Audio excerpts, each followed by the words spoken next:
Welcome to Social Work Sunday Tea. I am Shakia Houston. It's a great day to be alive and well. It is May 2nd, 2021. So we're here. Social Work Sunday Tea. We're here. If you would like to, we have very special guests. If you would like to introduce yourself, it's greatly appreciated. And welcome to the forum. And make sure you like, subscribe, share, all that good stuff. So yeah, we can just introduce ourselves and we can get started. Yeah, I'm Tara Bonaparte. I'm a clinical social worker here in the Nashville, Tennessee area. I'm in private practice. I see adolescents all the way through adults, work with disorders such as anxiety, depression, do a lot of relationship issues, that kind of thing. And of course, I'm here with my good friend, Stacy, with this Friendship Examine project. We're really happy to be here with you today, Shakia. Hi, I'm Stacy Williams in Nashville, Tennessee also. I am a marriage and family therapist. Right now, I am currently in private practice. I work with moms who are dealing with postpartum depression, anxiety, infertility and loss, and just parenthood, motherhood, and all those wonderful things. All righty. Thank you so much. I'm honored for you guys to be on here. It's greatly appreciated. Today we're talking about the Black female friendships.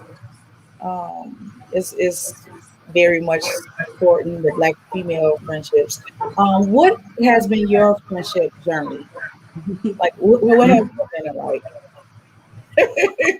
Oh, that's a good question. Yeah. Ours are so different. I come from I was a military brat, so I moved around a lot and created different friendships in different areas. So it wasn't like a consistent, I didn't have a consistent friendship where I knew somebody from sixth grade to high school or anything like that. So my friendships are very scattered, but very good friendships. Okay. Yeah, so my friendship journeys are very different from Stacy's. I have friends that I've known my entire life, and a particular set of friends that I've known since sixth grade, and we still have a very close and intense and active friendship. I'm talking like 30 years here. That's been my journey in my friendships, just generally speaking. And I wanted to talk a little bit about me and Stacy's friendship journey. Okay. And you can fill in some of the places, Stacy, because sometimes when I talk about this, you're like, that's not how it happened. You're not remembering this correctly. But we met through a friend. I was looking for some referral sources and ended up getting her name from a friend and reached out to her by email and said, hey, I'm filling up over here. I'm spilling over. You got some room, maybe take some clients that I'm looking to really hand off to, a good clinician. Okay. And, she said, I think she said, sure. And then we started talking about, well, maybe we should, meet up and try to get to know each other. We just kind of throwing around all these referrals. Let's figure out who we are. you know? And we set a date and a time to meet. We met up for, I believe it was breakfast one morning, and we just stayed and we talked and we connected. And it really it just stuck, and we were intentional about continuing to, nourish that relationship, to build it. And now we're what I would call in the maintenance phase of this relationship. And so, and of course, out of our numerous meets and talks, Friendship Examined has been born. So that's how we've landed here with you. All right. Yeah. And let's be very clear. I was taken aback, pleasantly surprised that, because after 30, building friendships can be hard. Yeah. And creating new friendships can be hard. So I was shocked that, because I have to give Tara credit that she was intentional about reaching out and saying, okay, let's meet here and following up. It wasn't just let's meet for tea or let's meet for coffee and then, nothing, radio silence. it was follow up, it was back and forth, it was being intentional. So I think that's what solidified the friendship. Mm-hmm. Yeah, definitely. Because like looking back on childhood when we get with friends, oh, that's my friend. Mm-hmm.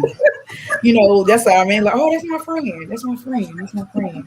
And I think I seen some of you guys YouTube and how you guys display, as far as like when you were younger.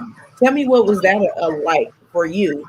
Like I know growing up, as far as you, Stacey, as like military, as far as like uh place to place. How was that? Like, okay, you get one friend and it's like, you got to move somewhere else. Like, what was that like? And how does that affect you? Does that affect you now, or what?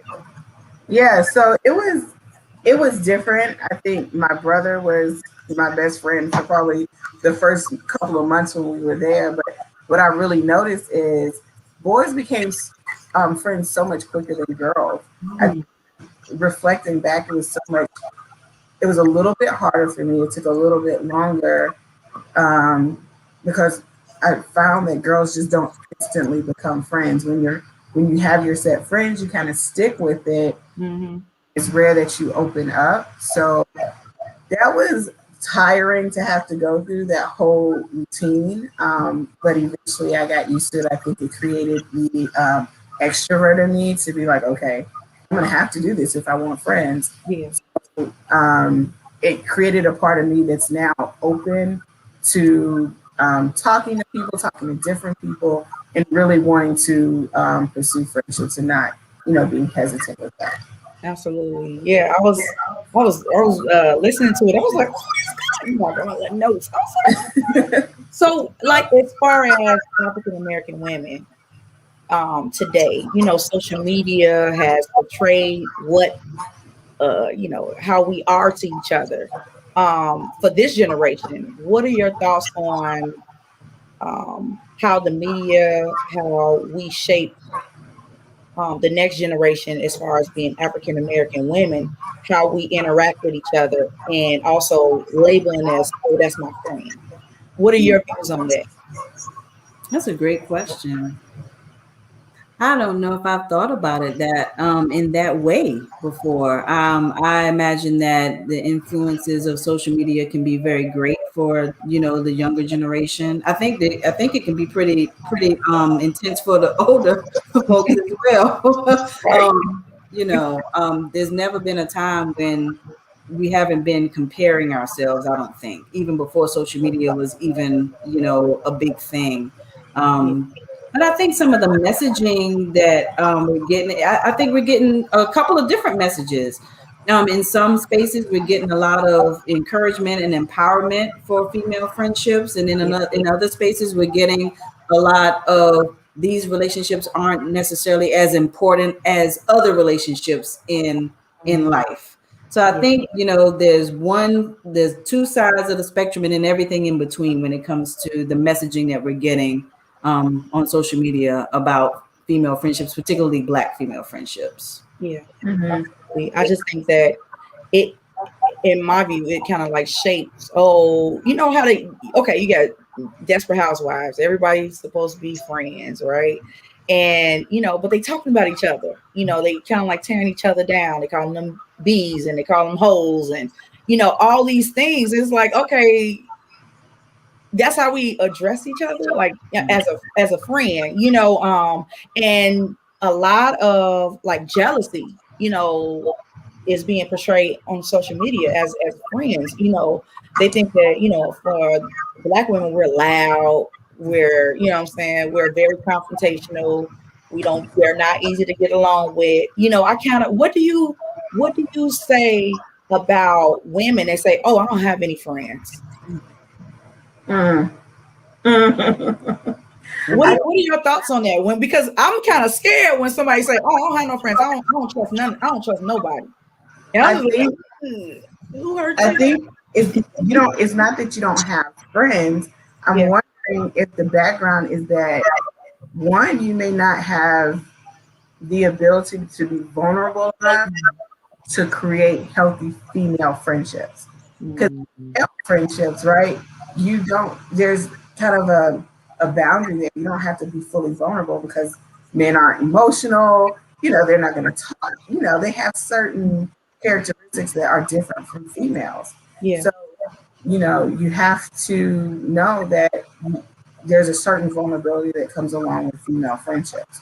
And two, what is the messaging you got from inside of your home that created this understanding that, you know, that is a good thing, Yeah. right? That's a healthy thing to say and to brag about. Yeah. Yeah.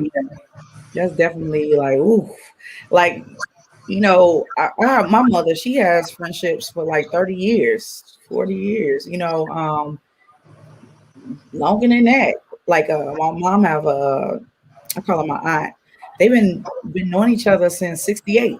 You know, my mom's 61, you know, so it's like, you know, just even though they don't talk every day, you know, when they get together, it's no love lost, you know, and I think a lot of black friendships or, you know, just between black women, you know, I feel as though it can always be meshed. It always can be together, you know, regardless. I got college friends. I don't see every, you know, I don't text them every day, but like homecoming come, Mhm.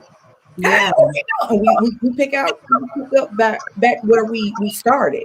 And I think as a friend, you know, if you know what you pretty much if you know who you are to each other, then it's kind of like Yeah.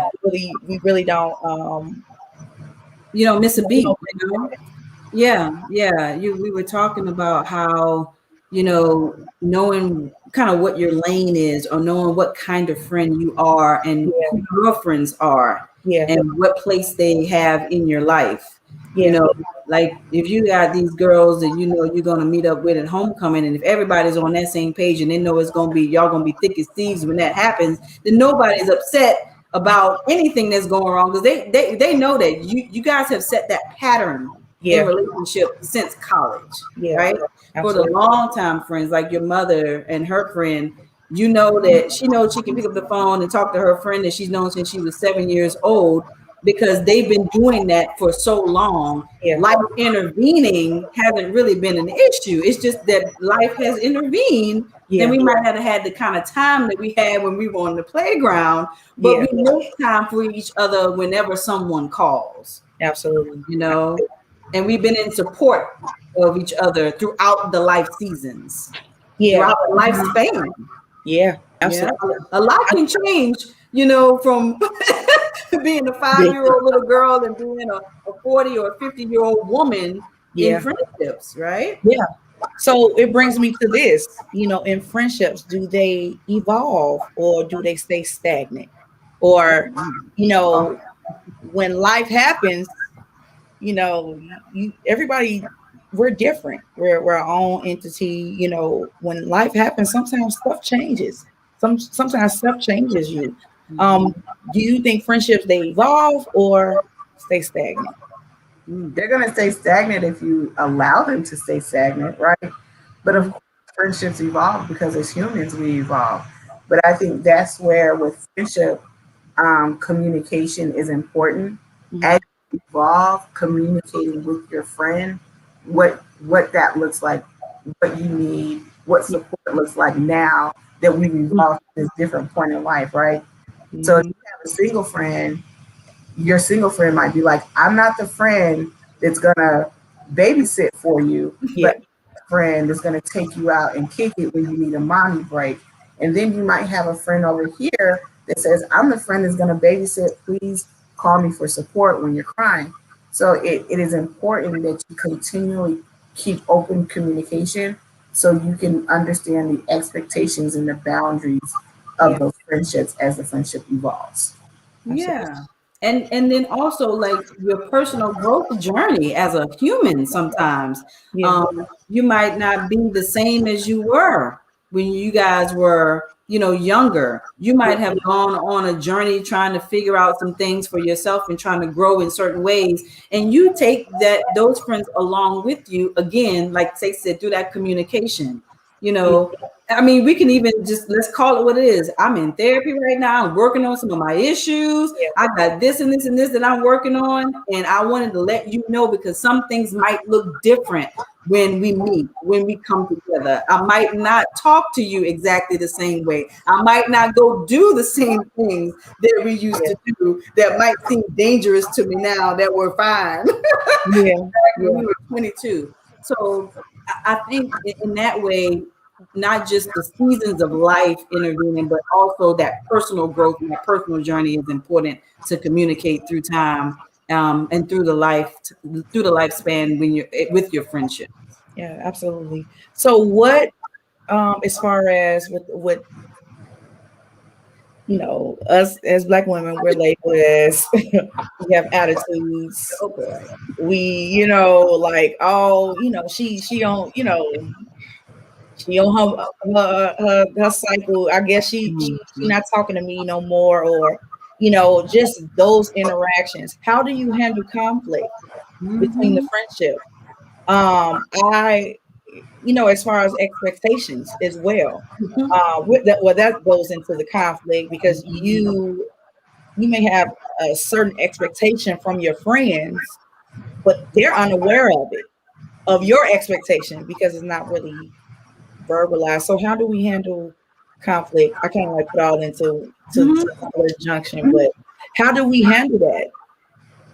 I think you have to open yourself up to the conversation with your friend. Yeah. You know, when we are in other types of relationships, particularly romantic relationships, everything we hear is, you got to talk. You got to make sure they know what you're thinking. You got to make sure they know what you're feeling. You can't just shut down when they ask you something. All those things apply in Black female friendships. Yeah. All of those skills can be used in Black female friendships. Yeah. I think that there is this idea that because we're friends, we automatically understand each other. And that's not the case. Yeah. You know, even when we have been in each other's orbit in an intense way, say you're talking about your college friends or your childhood friends, just because you're with somebody and you're experiencing life with them every day doesn't mean that you know what they're thinking and feeling. Yeah. You know, Yeah. so when you open up that kind of dialogue, I think you get further in resolving conflict. The other thing that I want to bring forward too is that, how many times are we not necessarily taught to have conversations in Black female friendships? If we come from a household where everything's sort of swept under the rug, Yeah. and there's no real communicating going on, or that the quality of communication is poor, then we tend to take that out into the world and out into our relationships. Yeah. And so we've got to do a lot of relearning and retraining Yeah. of ourselves in order to have the quality of relationships that we're seeking. We might not be able to do friendship the way that our mother did her friendships with her friends. Or we might not be able to do it the way that we've seen friendships play out alongside us in college settings, or in school settings even before college. So it's about learning what you want and what you need from your relationships, from your friendships, and then being intentional about making that happen. Right. Picking up the phone to say, you really hurt my feelings. Woo, that's hard to do. You're not used to it. Yeah. But that's what you would do. That's what we would coach you to do. If you come into the therapy office or anywhere else and then you're saying, I'm having this issue with my friend, I'm not really understanding what's going on. Okay, did you ask her? Have you called her? Yeah. What did you ask her when you called? Exactly. Because it could be, do you have an attitude? Or Right. It could be, hey, something has happened here that has hurt somebody's feelings. Can we talk about it? That's very different from, I'm just not going to talk to you for 2 weeks until you cool off. Yeah. Yeah. And I think it's important that, and me and Tara talked about this before, is you confront your feeling, not your friend. Yeah. Right. You confront your feeling and say, this is what I've been feeling. Don't confront your friend and be like, you did this and this and this and that. And I don't, you're confront the feeling that you had. I feel sad because this happened, right? Because your friend might have a very valid reason for that happening. And if you allow the space for her to share that and not have to defend herself, then you're going to get much, much further. And just the new, I mean, you know, myself and Tara, we weren't creating friends when social media was around. So don't confront your friend on social media. These passive aggressive messages on social media when your friend hurts you. That's something to take care between you and your friend. Yep. Yeah. Yeah. And I even in your in the discussion that you guys had, you said communication without getting offended. I think that's more that's so important because you know when you communicate, you kind of like you get clarity. Yes. Get clarity and understanding, and not just always just want to talk either, you know. And that's within a relationship, but like with my girls, you know, I'm like, look, this is what's going on. So I had a situation with a friend, you know, as far as the support, and I think my expectation from her was to give what I gave to her, right? And I had to sit back and examine myself, do some self-reflection. She asked me to support her, and I was like, "Well, are you going to support me?" You know, and I hit her with that. You know what I'm saying? Because I feel like I can tell you, like I can be honest with you, not and for you to not get offended. And she thought I had some underlying issues with her, and I was like, I don't. I just asked the question, like, I just felt like if if you're in a room or in a setting with people, I shout out your name, whatever you got going. Hey, my friend such and such got T. My friend she do braids. She does this or does that. I don't. If you're my friend, I'm gonna support you in that matter. But the thing is, I have to get in my after we had a little spat. We never really had a little spat or anything because I try to be cool. And so I kind of like backed off. I just removed myself from the situation. And I was like, okay, because I didn't want to say anything to jeopardize our friendship and be mean. I know I could have. You know what I mean? And I didn't want to do that because as a friend, that's not my intentions to be evil towards you or be mean towards you. And so just recently we had a conversation and I was like, I can't put off my expectations without you even knowing what I expected of you. And that was maturing me to, because any other time I'm like, listen, well, we friends no more. You know what I'm saying? But because she's my friend, and I love her unconditionally, I extended grace. Like, okay, whatever, it's stuff going on, whatever. And so I just like, I'm not gonna put my expectations on you and it's not clear what I expect, what I'm expecting of you, and you don't know about it. So, we splatted it out or whatever, so it's all good now. So it's just communicating and letting her know, like, hey, I'm not gonna, in my mind, I was like, I don't want to put expectations and then I get disappointed. And I was disappointed in a way, and I was just like, dang, you want me to support you, but you don't support me. Yeah. It's just and the crazy part about it, I didn't even look at it in that way. I think in that moment, I'm just like, dang, you see what I'm doing, woo. Right. Like, don't you see me? Why can't you just respond to what you're seeing? Right. I have to say anything. Yeah. So it's I think friends need to do the love languages at a certain age. Yeah. Just like couples do, what's your love language? I think friendships should have what's your love language. So this particular friend loves quality time, or this particular friend, loves affirmations. Yeah. I can give her that, and I know that we are connecting because I am meeting, talking to her, speaking to her in that love language, or Absolutely. I think that's so important because I just like I said before, to get clarity and understanding, like, okay, what are your and kind of like do a revamp. Okay, what are your expectations of me? Yeah. As a friend, me being your friend, what do you expect from me?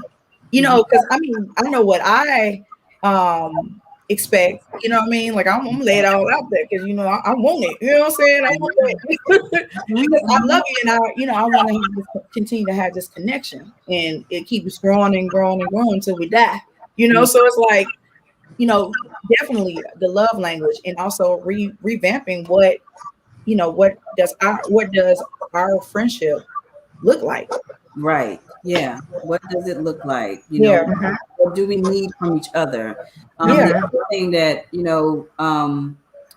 stands out or just comes to mind when you're talking about support and uplifting is something that these ladies that wrote a book called Big Friendship called Shine Theory. Is that, I'm happier for you than you are for yourself when something happens in your life.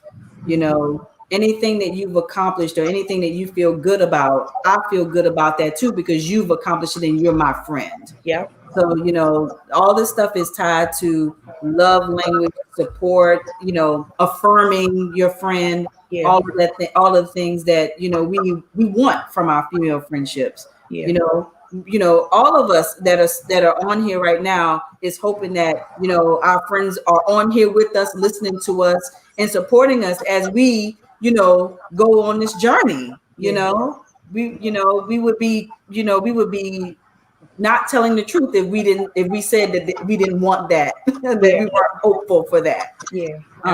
And I think that that's reasonable, reasonable to expect or reasonable to desire. Let me say that. It's reasonable to desire those things from our friends. Yeah, absolutely. Yeah, like I need that support. I want all the love, and I want to give it back. Absolutely. I want to give it back because having good friends in a healthy relationship, when you pour into people, they, it's like it's nothing. Like it's you got full power. You know what I mean? So it's like, okay, I'm gonna keep this like for an engine. Like you got the coal. Whoosh, you keep putting it in there. Whoosh. Okay, what I gotta do? As your friend, what do you like? What do you need me to do? And like I always tell my friends, when you win, I win. At the end of the day, right? If I'm getting big, guess what? I'm like, come on, no fear, let's go ahead. Let's do this thing together. And I think having that mentality and training the next generation to also have that mentality, because we need each other, to survive in a way to keep going. And I think that we need to, it's important that we put that in this this culture, the Black culture, Black women, we mirror each other. And I got that from Miss Lisa Butler. We mirror each other, and we're reflections of each other. So it's like, I want to see everything I got going on. Hey, I want whatever you got going on. I want you to have it too. So it's like, and since we're connected, it's gonna be greater. So I think that as in the Black female friendships, we have to cultivate that. We gotta nourish that. We gotta become that. And not be so vicious and mean and vindictive to one another, because it's a lot of friendships that's one-sided. It's a lot of friendships that you think they're your friends, but they're really, really they're really not, and it's sheep and wolf's clothes and sheep and whatever. Yeah. I think when we think about, boundaries, that is what we've got to figure out. We have to figure out, who is here for what, and, what their intentions are and what our intentions are for the relationships. Because, there may be a give and take that goes on in relationships, and sometimes you're giving more during a certain season than the other person is giving. But if everybody's talking about that and saying that that's what's happening, then it's okay. Right. But if you're not if there's no energy transfer at all, then someone is violating someone's boundaries. Usually that somebody's taking more than they're giving and no one's talking about it. And then we got all this resentment. And then it's like, well, I can't trust you. Yeah. I think boundary crossing with friendships is probably, you could put that probably in the top 3 reasons why friendships come into conflict, because for some reason we don't create boundaries around our friendships, especially those long friendships. We just think we can do and say whatever to this friend, right? Expect whatever we should expect from this friend, and there's no boundaries there. So, like Tara said, there's resentment that's unspoken. Yeah. There's passive aggressiveness that goes into the end of a friendship, and then you're grieving this friendship and you don't even know why, because there's no communication. Yeah. And being able to be vulnerable enough to do that is a big deal. To put yourself in that position where you have to sort of take the cover off yourself. You feel exposed when you have to go in and ask a question like, hey, is something going on between us? What's our relationship like right now? Can we talk about that? Is there something that we need to repair here? Is there something that I don't know about that, you're just holding back from telling me? That takes a lot of strength. Yeah. A lot of strength, because there's this idea that I don't have to tell you. You should know. Can't you tell? Yeah. Didn't you get the message when I didn't text you back immediately? So I call it dipping your toe in the water. If you know that something has happened that's really, or you can feel a shift, then, dip your toe in and ask a question about, well, what happened here, rather than making an assumption about what has occurred. Yeah, that's good. And I think it is strengthening. You kind of like have to, ask those questions, those hard questions, because you kind of like scared because what my friend gonna think? You think I don't know, what are you like? Like, and way, Are they gonna not want to be my friend anymore? Are we gonna have a problem that we can't recover from? Right. Those are the things that definitely go on and go through your mind when you think about and confronting an issue in a friendship. Yeah, absolutely. Someone said it's got to be a give and take. Boundaries are huge in friendships that are not taught. Yeah. So how that's good. So how do we create boundaries? Like, what does that look like? I think we first have to know what they are for ourselves. Because sometimes in our friendships, we do anything, anytime for our girlfriends. Yeah. Anything and anytime. They could call us in the middle of the night and we'll jump in the car and we'll go down and we don't even know what the issue is. So we have some of that going. And so we have to pull back and be like, okay, am I still asleep right now? Am I getting up at 3 o'clock in the morning?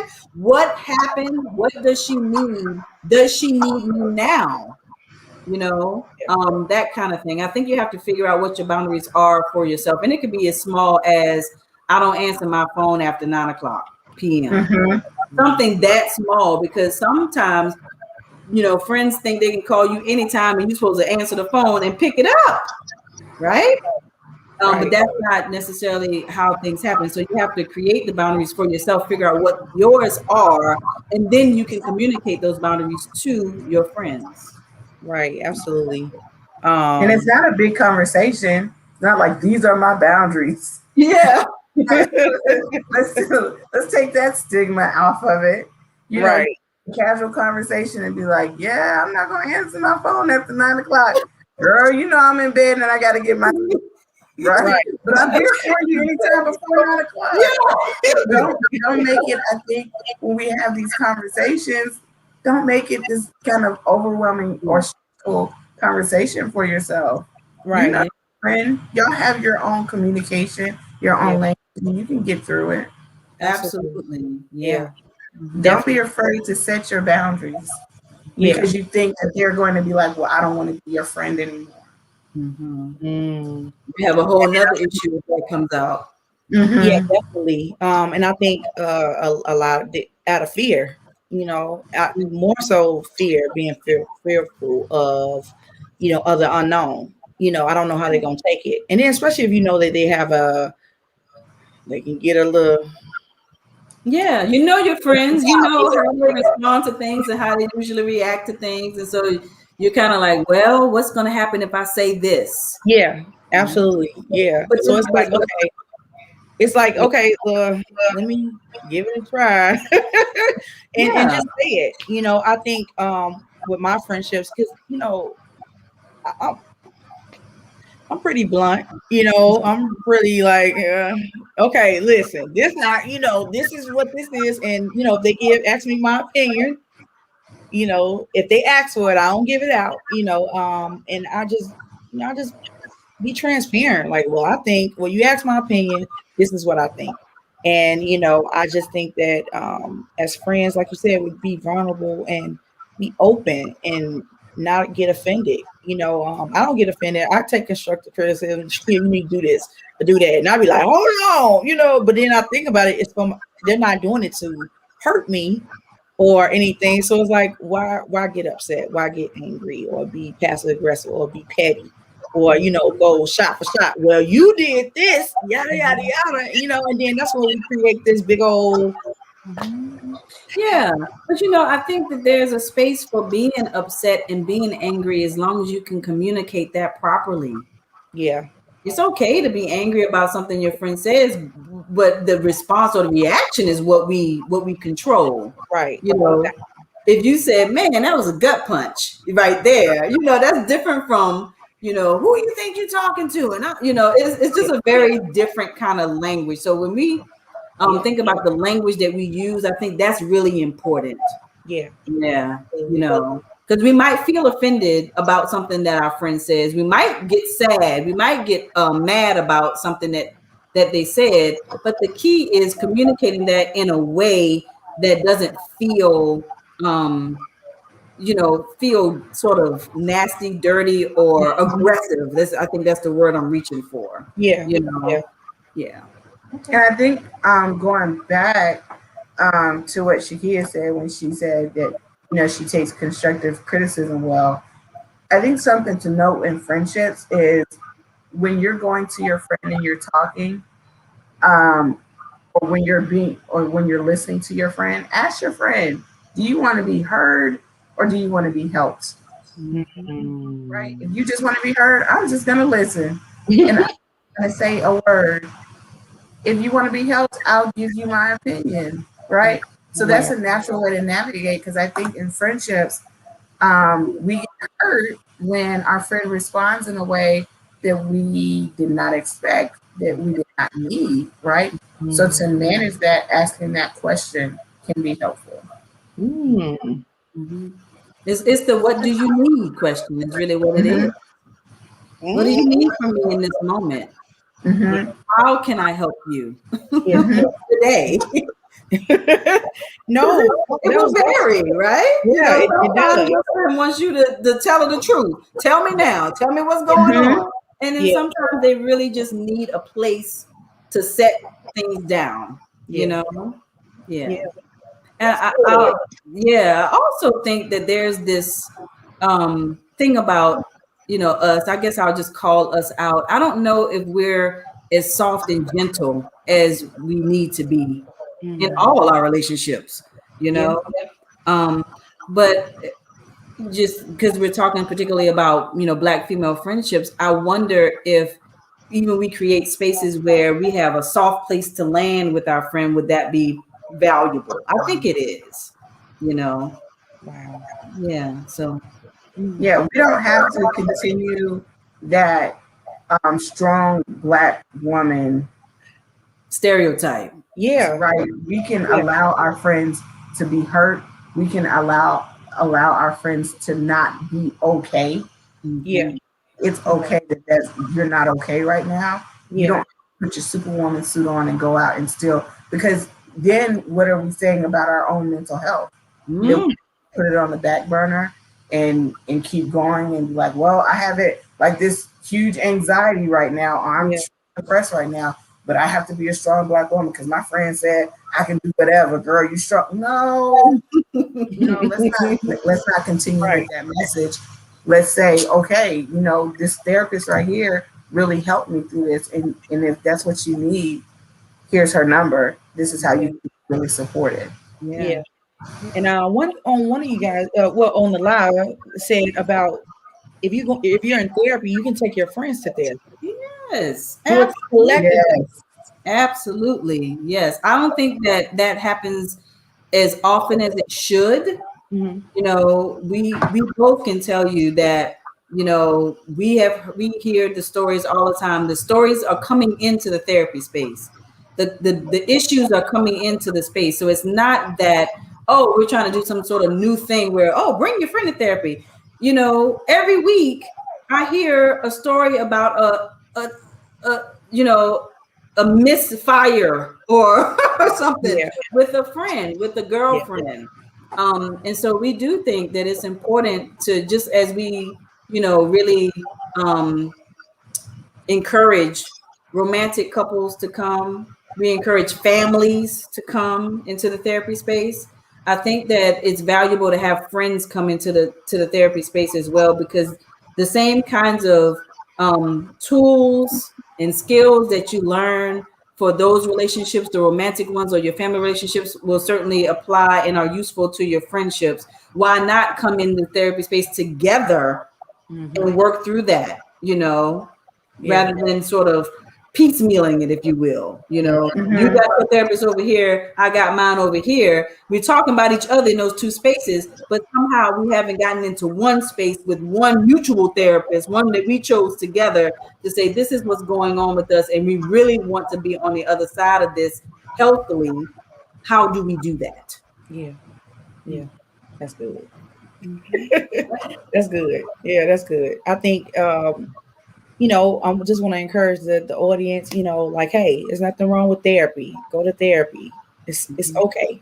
Unpack that luggage. Yeah. It's definitely needed. And sometimes because of our past experience, our childhood, shaped how we view us as Black women, or just friendships in general, relationships, friendships, and sometimes because of our trauma or our triggers, it can show up in our friendships, in our relationships. And it's like, oh, wait a minute, Absolutely. from childhood, like, Mhm. a little or inflection in your voice, I get a little, That's exactly it. Yeah, yeah. I think I told a story somewhere about how I had a childhood friend that would call my name the same way my mother would call it when I was in trouble. And I was like, we have got to do something about this. This cannot continue.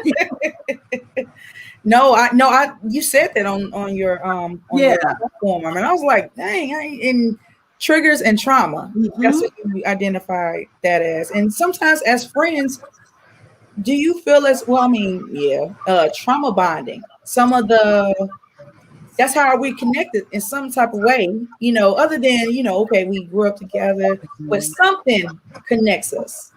And Hmm. I think it's a beautiful thing. It's kind of like, whoo, I Yeah, Yeah. don't you gotta know. watch out with that trauma bonding Yeah. that you don't get in a toxic friendship, Hmm. Okay. right? Okay. Because that's what happens in relationships. They bond through trauma, but it can become toxic. I don't think we I don't know if we don't want to, or it's just not um, normalized that you can be in a toxic friendship. You Mm. can be in an unhealthy friendship Yeah. and knowing how to recognize, how to identify what that looks like. Yeah. Yeah. Give Hmm. us some examples of a toxic friendship, just a little bit. Hmm. Tara, do you want to? I think that you can suffer with an emotionally abusive friendship.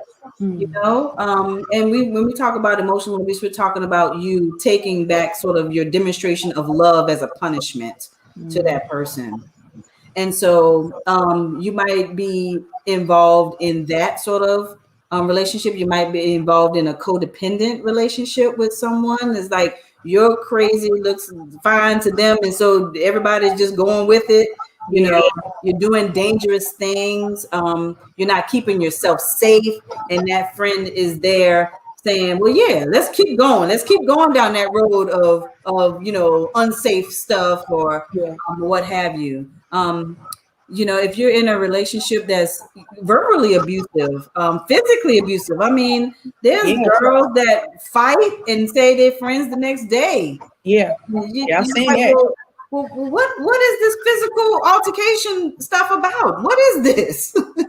They be getting down. Yeah, a lot of it, is, just coming from not really recognizing how to be in relationship in general, but certainly be in friendship. And I think that's how some of that comes up. But there are toxic things that can come out of all three of those kinds of relationships, where you feel like you can't let go, that you can't live your own life, that you can't be disconnected from that friend. That there's some sort of ownership or some possessiveness going on. Those kind of things exist all the time in female friendships that are not healthy. And one way I think to really recognize them is to get into the therapy space and to talk about it, to let somebody help you put a name to it. Yeah. Because sometimes you think that this is just normal. This is just how it goes. Yeah. But this is my friend. I've known her for 15 years, and that's just how she is. Well, is that a healthy place for you to be? Yeah. That kind of. Yeah. And I think being in a friendship, and I was in a friendship where it wasn't easily recognized, but you might have those friendships where your friend wants you to be just a level below them. You could be making money, but not as much money as me. Or you can have a nice car, but not as much as a nice money. Right? You can have a relationship, but it can't be better than mine. Right? You can't be, and in small ways they say things or do things that's toxic. That is not healthy. Right? And recognizing those things. No, it's just not her looking out for you. Yeah. It's her not celebrating your accomplishments. That's not healthy. Yeah. And saying that if your accomplishments are greater than hers, then you are not, somehow a good friend to her. Mm-hmm. Yeah. Yeah. Mm-hmm. Yep. Mm-hmm. Yeah, it's definitely like that, and that's also portrayed on the television. Which they think is all she trying to one up on me, and I be like, ooh, this too much. It's too much. Instead of uplifting the Black women, like I said before, if you win, I win. It's no way. Like Michelle Obama, that was like for me, it was like a win. Like, oh my God, she's the first lady. She's Black. I'm so like, it was so like, okay, look at this Black woman, this Black queen. She's winning, I'm winning. We all right. We're gonna be all right. So that's my interpretation. Someone said to compare and contrast in a toxic friendship. Yeah, definitely. Yeah. Yeah. The comparisons are never ending, never. Yeah. And I think that goes into understanding when to end and how to be friendship. It is okay to say, it is okay just to not walk away, but if you need to end it in a healthy way, it's either through therapy, a conversation with a friend, or even the friendship, because that may be a huge loss for you. Yeah. And I imagine that if you're in some of those toxic relationships, as soon as you start to set a boundary, then you'll know whether that person is going to be able to respond to that boundary in a healthy way or not. Yeah. And then that gives you, like you were saying earlier, Shakira, clarity, so that you can move through what you need to be doing in that relationship, whether you need to be in repair phase or whether you need to be in grief phase, meaning, okay, this is ending, then I need to go through that grief process. Yeah, absolutely. Man, that's good. That's really, really good. So, like I said before, it was really, really good as far as learning our friends' love languages. We need each other. Black women, we definitely need each other. We're like, we're the root of the trees, the vines and all, everything is all connected, and I think, for the next generation that we need to set that standard, that platform, like, hey, we got to do it together. It definitely takes a village, and, just promote awareness and unity for our Black sisters, and promote good, healthy relationships, friendships amongst each other, and and not paint this picture, like our social media, portray, we're vindictive and evil, and we bitches and hoes and all that stuff. I think that we have to set the tone, we have to set the standard, and be a real friend. Be genuine about, intentional, with our friendships. Either we're here for, some friendships they're here for a season, and sometimes we have to be okay with that season. Especially when it's time, it's up. I serve my purpose, you serve your purpose. Ain't no love lost. But some stuff has to, end and things like that. But always promote, Black awareness. Mental health is a mental health month. If you don't have a therapist, get into one. Yep. Oh, she froze on us a little bit there. Mm-hmm.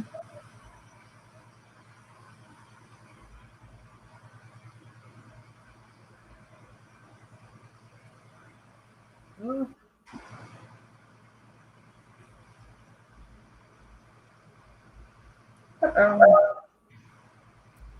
Well,